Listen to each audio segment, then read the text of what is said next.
Argentina ടീമിന്റെ കൊച്ചിയിലെ സൗഹൃദ മത്സരത്തിനുള്ള ഒരുക്കങ്ങൾ വിലയിരുത്താൻ team manager Hector Daniel Cabrera കൊച്ചിയിൽ എത്തിയിരിക്കുകയാണ്. കായിക മന്ത്രിയുമായുള്ള കൂടിക്കാഴ്ചയ്ക്ക് ശേഷം മത്സരം നടക്കുന്ന ജവഹർലാൽ നെഹ്റു സ്റ്റേഡിയത്തിലും ടീം മാനേജർ പരിശോധന നടത്തും. അതിന്റെ തത്സമയ ദൃശ്യങ്ങളാണ് പ്രേക്ഷകർ കാണുന്നത്. വിവരങ്ങളുമായി നിഷ ചേരുന്നുണ്ട്. നിഷ, അർജന്റീന ടീമിന്റെ കൊച്ചിയിലെ സൗഹൃദ മത്സരത്തിനുള്ള ഒരുക്കങ്ങൾ വിലയിരുത്താനാണ് ഹെക്ടർ ഡാനിയേൽ കബ്രേര എത്തിയിരിക്കുന്നത്. വിവരങ്ങൾ, ആരൊക്കെയാണ് അദ്ദേഹത്തെ സ്വീകരിക്കുന്നത് വിമാനത്താവളത്തിൽ?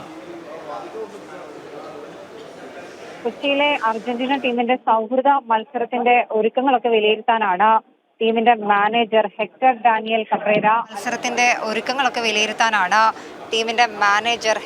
ഡാനിയേൽ കബ്രേര അല്പസമയം മുമ്പ് കൊച്ചിയിലെത്തിയത്. നെടുമ്പാശ്ശേരി വിമാനത്താവളത്തിനുള്ളിലാണ് അദ്ദേഹം ഉള്ളത്.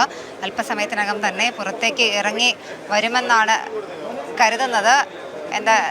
എന്തോ ചില സാങ്കേതിക പ്രശ്നങ്ങളുണ്ടെന്ന് തോന്നുന്നു, അതുകൊണ്ടാണ് പുറത്തേക്ക് ഇറങ്ങി വരാത്തത്. അതിൻ്റെ എൻട്രൻസ് വരെ വന്ന് വീണ്ടും തിരികെ അകത്തേക്ക് പോവുകയായിരുന്നു. എന്തായാലും സ്പോർട്സ് കൗൺസിലിൻ്റെ പ്രസിഡന്റ് യു ഷറഫ് അലി അടക്കമുള്ള ആളുകൾ അദ്ദേഹത്തെ സ്വീകരിക്കാൻ ഇവിടെ ഉണ്ടായിരുന്നു. ഇനി ഇവിടെ നിന്നും നേരെ കൊച്ചിയിലെ ഒരു ഹോട്ടലിലേക്ക് പോയി ഇവിടുത്തെ സ്പോൺസർമാരുമായിട്ടും ഒപ്പം തന്നെ സ്പോർട്സ് കൗൺസിലിൻ്റെ പ്രതിനിധികളുമായിട്ടൊക്കെ ചർച്ചകൾ ഉണ്ടാകും.